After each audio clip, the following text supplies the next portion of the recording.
Hello बच्चों, मैं नवीन कुमार आप सभी का स्वागत करता हूं हमारे एनके सर विद्यापीठ यूट्यूब चैनल पर।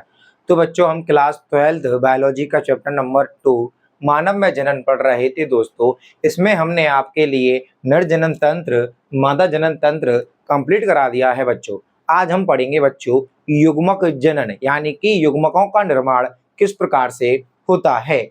ओके बच्चों, इसको इंग्लिश में बोलते हैं दोस्तों हम गैमेटोजेनेसिस बच्चों, ठीक है ना। देखिए, युग्मक जनन क्या होता है बच्चों, यानी कि जो जनद होते हैं बच्चों, जैसे हम कह सकते हैं कि जनद अंगों या जो जनद होते हैं, ठीक है ना, यानी क्या करते हैं, अंडाणु और शुक्राणुओं का निर्माण करने वाले को ही बच्चों हम क्या कहते हैं, एक तरह से कह सकते हैं युग्मक जनन कहते हैं बच्चों। हम क्या कहते हैं दोस्तों, इसको ही हम क्या कहते हैं, युग्मक जनन कहते हैं। जैसे बच्चों मैं आपसे बोल दूं कि जो हमारे जनद होते हैं, यानी कि जनदों द्वारा, ओके बच्चों, जनदों द्वारा क्या होता है, युग्मक निर्माण। युग्मक निर्माण अर्थात बच्चों मैं कह सकता हूं नर युग्मक शुक्राणु व मादा युग्मक बच्चों कौन सा, अंडाणु। अर्थात बच्चों हम कह सकते हैं कि नर युग्मक तो हमको वृषण से मिलता है। ओके बच्चों, यानी कि नर युग्मक का निर्माण किससे होता है दोस्तों, वृषण से। और जो मादा युग्मक अंडाणु है, इसका निर्माण दोस्तों अंडाशय से होता है। किससे होता है बच्चों, अंडाशय से होता है। तो हम कह सकते हैं बच्चों जनदों द्वारा युग्मक निर्माण बच्चों, ठीक है ना। जनद यानी कि हम कह सकते हैं जो ये वृषण और अंडाशय हैं, तो इनके द्वारा क्या होगा बच्चों, नर युग्मक शुक्राणु व मादा युग्मक अंडाणु का निर्माण हो जाता है बच्चों, ठीक है ना। इसी क्रिया को बच्चों हम क्या कहते हैं, इसी क्रिया को बच्चों हम गैमेटोजेनेसिस बोलते हैं। अर्थात बच्चों युग्मक जनन। ओके बच्चों, क्या बोलते हैं हम इसको, युग्मक जनन बोलते हैं। बताओ आपको यहाँ तक समझ में आई कि नहीं आई बच्चों। और देखिए बच्चों, जो ये युग्मक जनन होते हैं बच्चों, दो प्रकार के होते हैं। नंबर एक तो होता है बच्चों हमारा इसमें शुक्र जनन बच्चों, जिसको हम बोलते हैं स्पर्मेटोजेनेसिस बच्चों, ठीक है। और नंबर दो होता है बच्चों इसका अंड जनन बच्चों, ठीक है ना, जिसको हम बोलते हैं ओगेनेसिस। ओके बच्चों, बताओ आपको यहाँ तक समझ में आई कि नहीं आई बच्चों।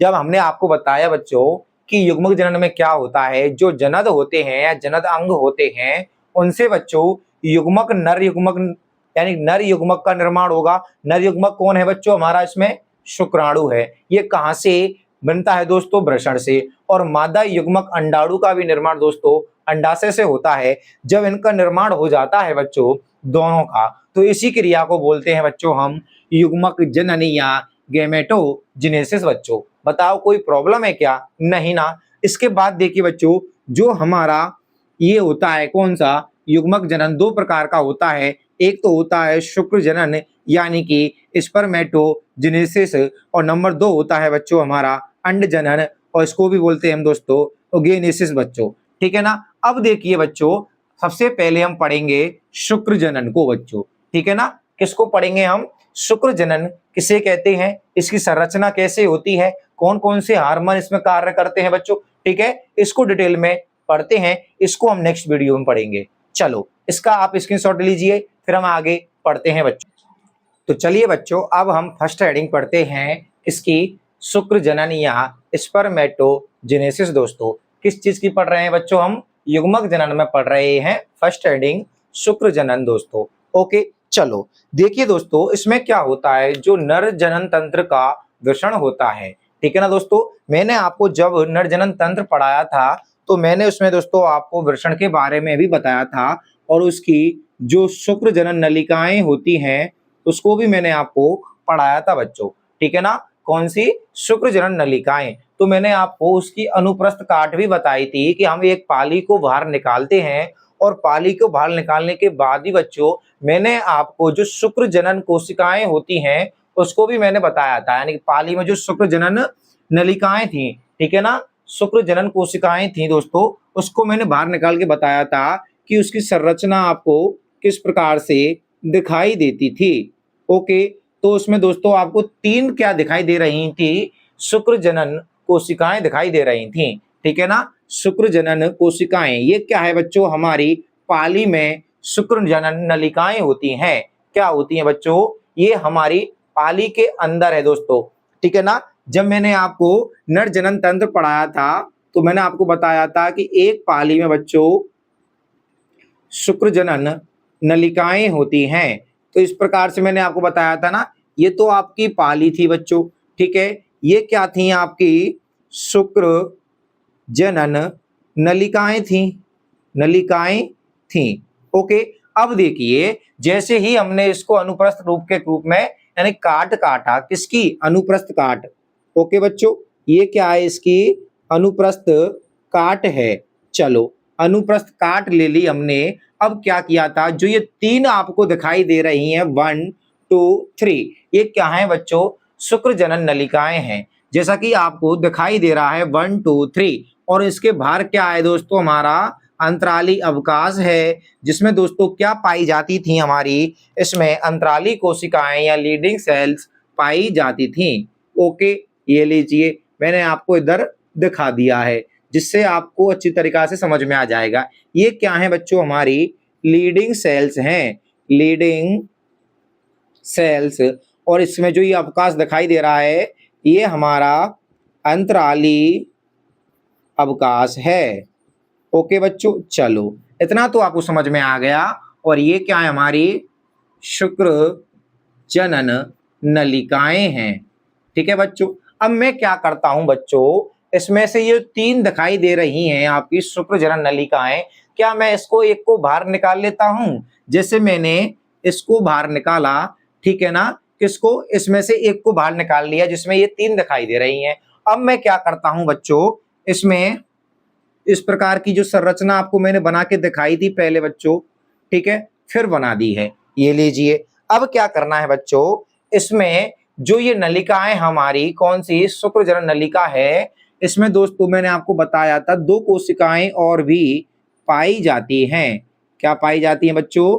दो कोशिका और भी पाई जाती हैं, जो ये बड़ी दिखाई दे रही है बच्चों और जो ये छोटी दिखाई दे रही है, ठीक है ना। जो ये छोटी कोशिकाएं होती हैं दोस्तों आपकी, जो ये दिखाई दे रही हैं, इनको बोलते हैं शुक्रजन कोशिका। ओके बच्चों, या फिर बच्चों हम इसको ही बोलते हैं नर जन कोशिका या सेल्स बच्चों। और फिर हम इसको बोलते हैं स्पर्मेटोगोनिया सेल्स।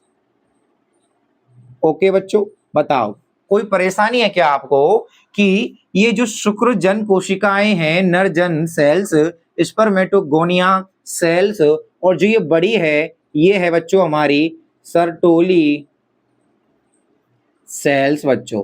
बताओ प्रॉब्लम कोई नहीं, ये मैं आपको पढ़ा चुका हूं बच्चों पहले ही। अगर आपको नहीं समझ में आ रहा है तो हमारे चैप्टर को शुरू से ध्यान से पढ़ना है बच्चों, आपको सारी की सारी चीजें समझ में आ जाएंगी। क्या सर ये कोशिका यानी कि पाली कहाँ होती हैं और ये किस प्रकार से मैं आपको बता रहा हूँ। चलो इतना आपको समझ में आ गया ना। ये सर्टोली कोशिकाएं हैं, ये शुक्र जन कोशिकाएं हैं, निर्जन कोशिका या स्पर्मेटोगोनिया। अर्थात बच्चों हम कह सकते हैं कि नर वृषण से जो उसमें उपस्थित होती हैं कौन सी? द्विगुणित जननिक उपकला कोशिकाएं बच्चों, ठीक है ना। जननिक हम कह सकते हैं कि वृषण में उपस्थित बच्चों, वृषण में उपस्थित, वृषण में, ठीक है ना, उपस्थित कौन सी? द्विगुणित, द्विगुणित जननित कोशिकाएं बच्चों। ओके, ये कोशिकाओं से ही बच्चों, ठीक है ना, जनित कोशिकाओं से क्या होता है, किनका निर्माण होता है दोस्तों, शुक्राणु का निर्माण होता है। अब ये कोशिकाएं कौन कौन सी होती हैं बच्चों, मैंने आपको बता दिया है ना। एक तो ये होती है शुक्र जन कोशिकाएं, जिसको हम नर जन कोशिकाएं या स्पर्मेटोगोनिया बोलते हैं बच्चों, ठीक है ना। जो ये कोशिकाएं हैं, शुक्र जन कोशिकाएं हैं दोस्तों, ये अपने आकार को क्या करती हैं, बढ़ाती हैं या वृद्धि करके दोस्तों क्या करती हैं, नर जन कोशिका में परिवर्तित हो जाती है, जिसको हम बोलते हैं स्पर्मेटोगोनिया बच्चों, ठीक है ना। आई बात के नहीं आई समझ में आपको, जहां तक बताइए कि जो शुक्र जनन कोशिकाओं की द्विगुणित जननिक कोशिकाएं ये आकार में अपने वृद्धि करती हैं, और बच्चों ये क्या करती हैं, जो ये नर जन कोशिका या स्पर्मेटोगोनिया है, इसी से ही दोस्तों हमारे नर युग्मक का निर्माण प्रारंभ हो जाता है। बताओ कोई प्रॉब्लम नहीं। अब देखिए बच्चों, वैज्ञानिक के आधार पर दोस्तों, यानी कि वैज्ञानिकी होती है, यानी वैज्ञानिक तकनीकी या शब्दावली आयोग के आधार पर बच्चों, जो हमने आपको बताया इस पर मेटोजिनेसिस,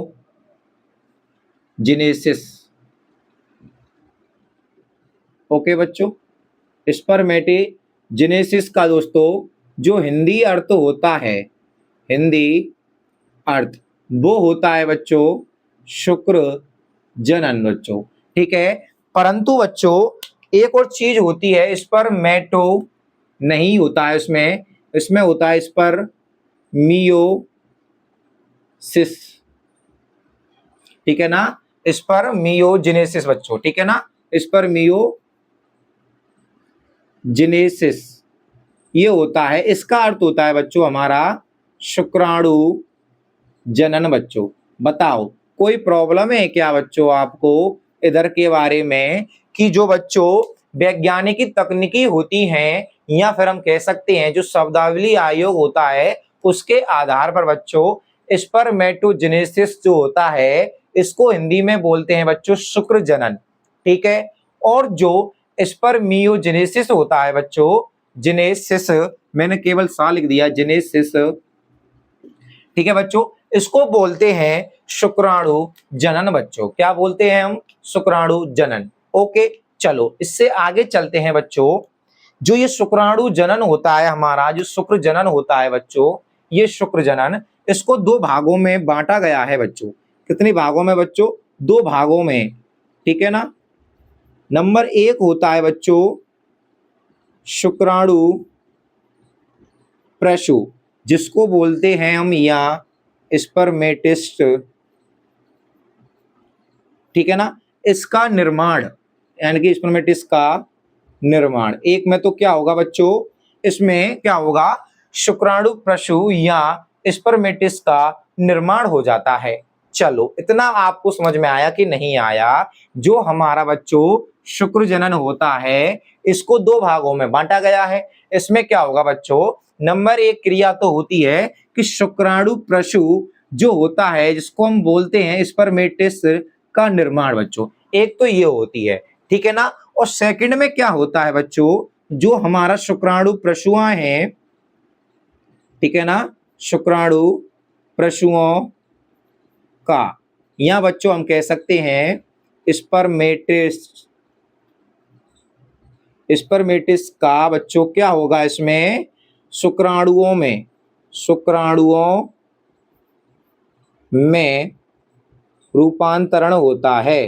क्या होता है बच्चों, शुक्राणुओं में रूपांतरण ही बच्चों क्या कहलाता है, हमारा स्पर्मियोजेनेसिस कहलाता है। बताओ आपको ये समझ में आया कि नहीं आया, बताओ, ठीक है ना। जब क्या होता है, केवल बच्चों शुक्राणु प्रसूं या स्पर्मेटिस्ट का निर्माण होता है बच्चों, किसमें, शुक्र जनन में दो भाग होते हैं, यानी कि दो क्रिया होंगी। एक तो नंबर होती है बच्चों इनका निर्माण होगा, सेकंड में होता है जो ये बनते हैं इनसे ही बच्चों शुक्राणुओं में रूपांतरण होना। बताओ ठीक है ना। चलो इतना हमने कर लिया। इसके बाद बच्चों हम पढ़ते हैं नंबर 1 को, कि शुक्राणु प्रसूं या स्पर्मेटोजेनेसिस का निर्माण किस प्रकार से होता है। तो देखिए बच्चों, जो शुक्राणु प्रसूया जो ये होती हैं बच्चों, ये क्या होती हैं कि जो हमारा नर युग्मक बनता है, ठीक है ना, कहां पर बनता है बच्चों, जो वृषण की द्विगुणित जननिक उपकलाएं या फिर बच्चों हम कह सकते हैं जननिक कोशिकाओं से क्या होता है, इसका निर्माण होता है नर युग्मक का। इसका निर्माण होता है बच्चों नर युग्मक का निर्माण हो जाता है, जो कि बच्चों हम कह सकते हैं स्पर्मेटोजेनेसिस होता है। ठीक है ना। कहां पर है बच्चों, इधर देखो, या स्पर्मेटोगोनिका कोशिकाओं से। ठीक है ना, इनसे क्या होगा, इसका निर्माण प्रारंभ हो जाता है, क्योंकि ये द्विगुणित होती हैं बच्चों। क्या होती है, हमारी द्विगुणित होती है, यानी कि 2n होती है। इनमें क्या होता है बच्चों, अर्धसूत्री नहीं बच्चों, सबसे पहले इसमें समसूत्री विभाजन होता है। क्या होता है बच्चों, इसमें सबसे पहले समसूत्री विभाजन होता है। ठीक है ना, जिससे क्या होता है बच्चों, यह दो अगुणित किसमें परिवर्तित हो जाता है बच्चों, दो अगुणित केंद्रकों में या दो अगुणित कोशिकाओं में क्या हो जाता है, विभाजित हो जाता है। ओके, इधर लिख देता हूं बच्चों, दो अगुणित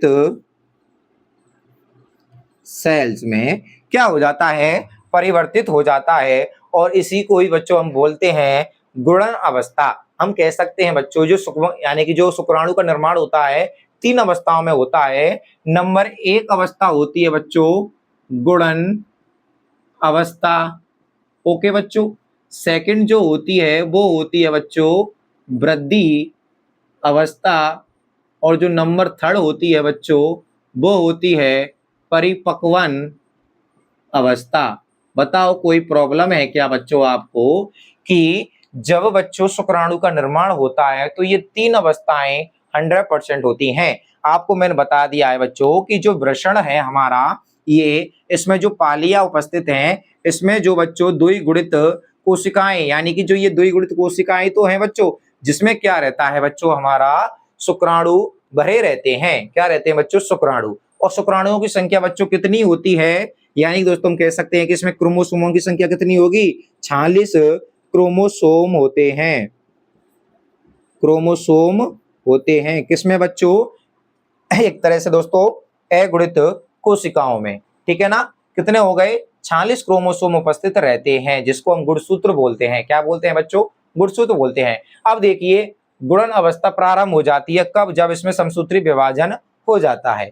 ठीक है ना बच्चों, इसमें समसूत्री विभाजन हुआ, अब ये क्या हो गई, हमारी गुणन अवस्था यहाँ पर समाप्त हो जाती है। इसके बाद बच्चों जो वृद्धि अवस्था आती है, उसमें क्या होता है, जब समसूत्री विभाजन होता है बच्चों, जिससे दो अगुणित कोशिकाओं का निर्माण होता है। इसमें से क्या होता है बच्चों, एक तो बच्चों जो ए प्रकार की क्या होती हैं, स्पर्मेटोजेनेसिस होती हैं, या एक प्रकार की कोशिकाएं होती हैं, उनसे तो एक प्रकार का क्या बनता है बच्चों, स्पर्मेटोगोनिया का निर्माण होता है, जिनको हम स्पर्मेटोगोनिया कहलाती हैं। ठीक है ना, ए प्रकार की हो गई, और एक होती हैं बच्चों बी प्रकार की, जो क्या करती हैं, आगे आगे जाकर बच्चों किसमें, वृद्धि अवस्था में खुलती है। एक तरह हम कह सकते हैं बच्चों को वृद्धि अवस्था में क्या करती हैं, कार्य करने का कार्य करती हैं। ठीक है ना, ए प्रकार की तो क्या बनती है दोस्तों, स्पर्मेटोगोनिया बन जाती हैं, और जो बी प्रकार की होती हैं, ये अंदर जाकर बच्चों पोषण प्रदान करके या पोषण ग्रहण करके बच्चों क्या करती हैं, वृद्धि अवस्था में आगे बढ़ जाती हैं।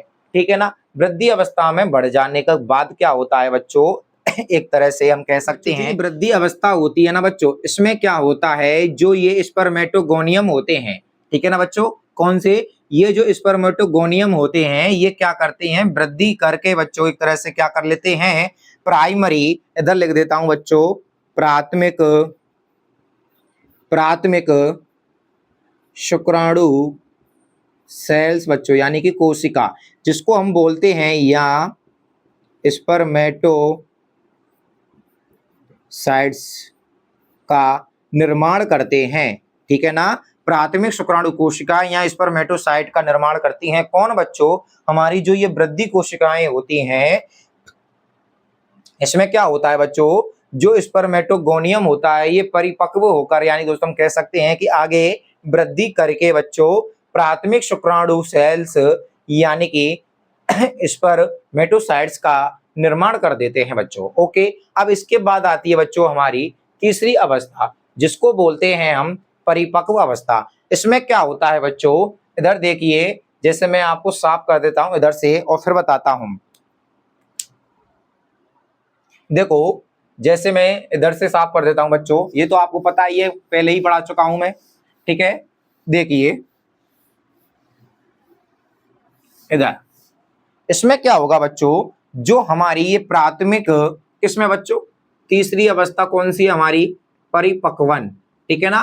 फर्स्ट अवस्था कौन सी होती है बच्चों हमारी, इसमें गुणन अवस्था होती है, जिसको मैंने आपको बताया किधर, इधर, ये फर्स्ट में मैंने आपको बता दिया था कि क्या होता है, स्पर्मेटोजेनेसिस, यानी कि जो ये स्पर्मेटोगोनिया का निर्माण होता है, कब, समसूत्री विभाजन के बाद बच्चों, ठीक है ना। इसमें एगोडित कोशिकाओं का निर्माण होता है। फिर देखिए जो एक कोशिका, एक प्रकार की कोशिकाएं होती हैं वे तो इसी प्रकार की कोशिकाओं का निर्माण करती रहती हैं, और जो सेकंड होती हैं वो अंदर जाके वृद्धि में क्या करती हैं, वृद्धि करके बच्चों प्राथमिक शुक्राणु कोशिका व स्पर्मेटोसाइट्स का निर्माण कर देती हैं। जो तीसरी होती है वो परिपक्वन होती है, पक्व, परिपवन नहीं, परिपक्वन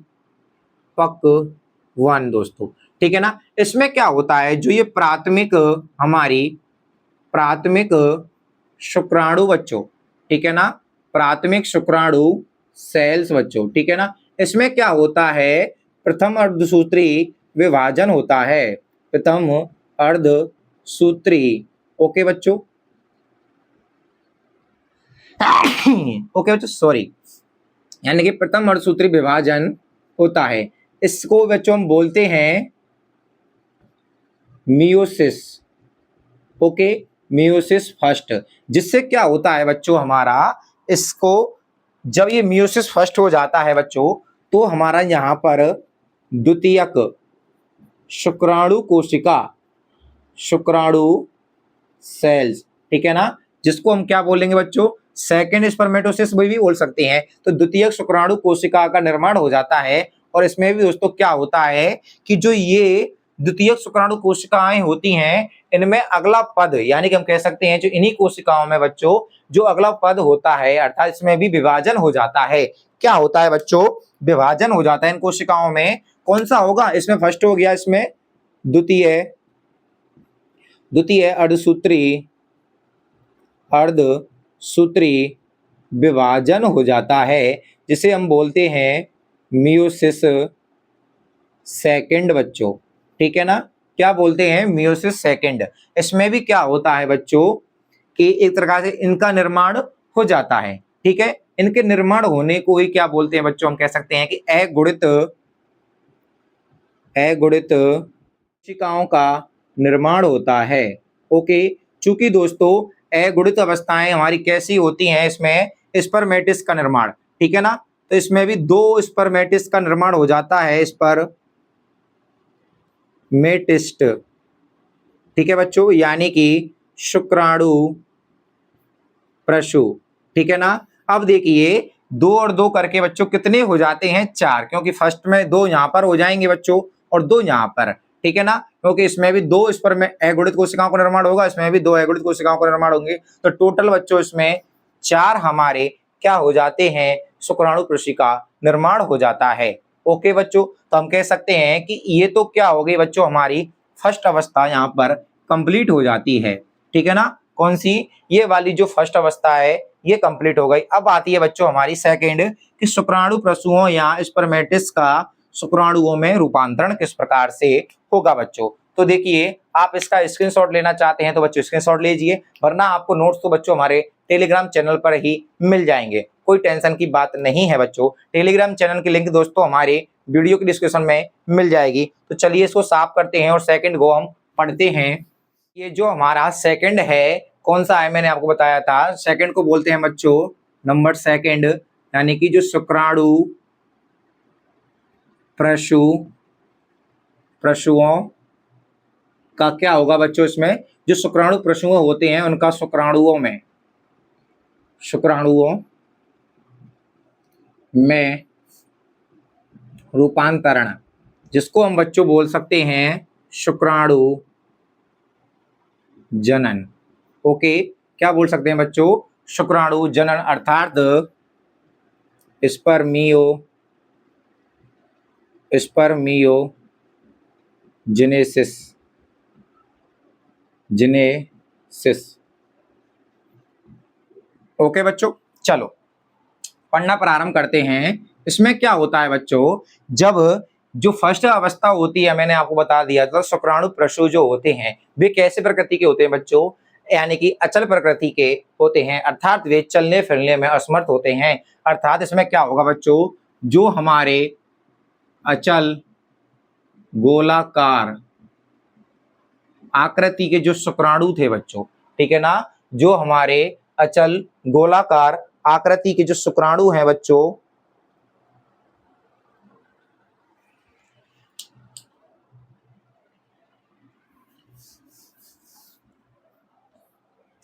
जो हमारे किस प्रकार के बच्चों, अचल गोलाकार या जो क्या थे हमारे शुक्राणु प्रसू, जिसको हम क्या बोलते हैं दोस्तों, स्पर्मेटिस, ये क्या होते हैं, अब सक्रिय रूप से, यानी कि अचल अक्रिय गोलाकार शुक्राणु प्रसू होते हैं, ये सक्रिय रूप में परिवर्तित होकर चल प्रकार के बच्चों, यानी कि सक्रिय रूप में परिवर्तित होकर चल प्रकार के शुक्राणुओं का निर्माण करते हैं, शुक्राणुओं का निर्माण करते हैं, ठीक है ना बच्चों, किस प्रकार के, चल प्रकार के शुक्राणुओं का निर्माण करते हैं। इसी क्रिया को बच्चों हम क्या कहते हैं, शुक्राणु जनन कहते हैं। ओके बच्चों, बताओ आई बात के नहीं आई समझ में कि अचल गोलाकार शुक्राणु प्रसू या जिसको हम स्पर्मेटिस बोलते हैं, ये कैसे है हमारे अक्रिय, इनको दोस्तों सक्रिय रूप में परिवर्तित करके चल शुक्राणुओं का निर्माण करना ही क्या है, हमारा शुक्राणु जनन या स्पर्मियोजेनेसिस होता है बच्चों, ठीक है। और देखिए दोस्तों, जो स्पर्मेटिस्ट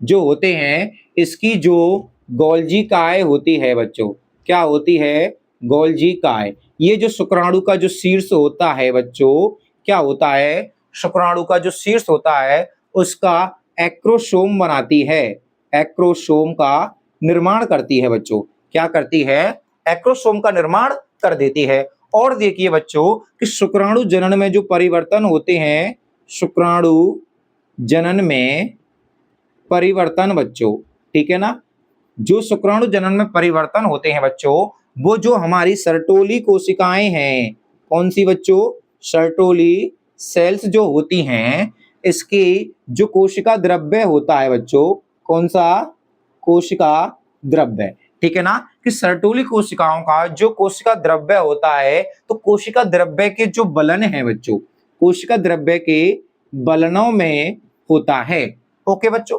बताओ कोई परेशानी है क्या, कि बच्चों जो स्पर्मेटिस होती है, इसके जो गोल्जी काय होते हैं, इनसे बच्चों शुक्राणु के शीर्ष का एग्रोसोम बनता है।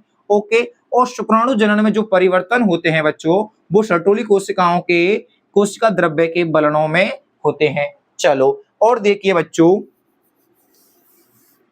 इसमें सेंट्रियोसोम का भी निर्माण होता है बच्चों, क्या होता है, इसमें सेंट्रियोसोम का भी निर्माण हो जाता है, ठीक है ना। सेंट्रियोसोम को बच्चों हम बताएंगे आपको किसमें, जब हम शुक्राणु की संरचना पढ़ाएंगे। ओके, चलो इसका निर्माण हो जाते हैं। इसके बाद देखिए बच्चों, जो हमारा शुक्राणु जनन में जो परिवर्तन होता है बच्चों, कि शुक्राणु जनन के पूर्ण होने पर बच्चों, ठीक है ना, क्या होगा, जो मैंने आपको बताई थी कौन सी बच्चों, कि नर जनन, ठीक है ना, कोशिका नरजन कोशिका, नरजन कोशिका बच्चों, ठीक है ना, जिसको हम क्या बोलते हैं,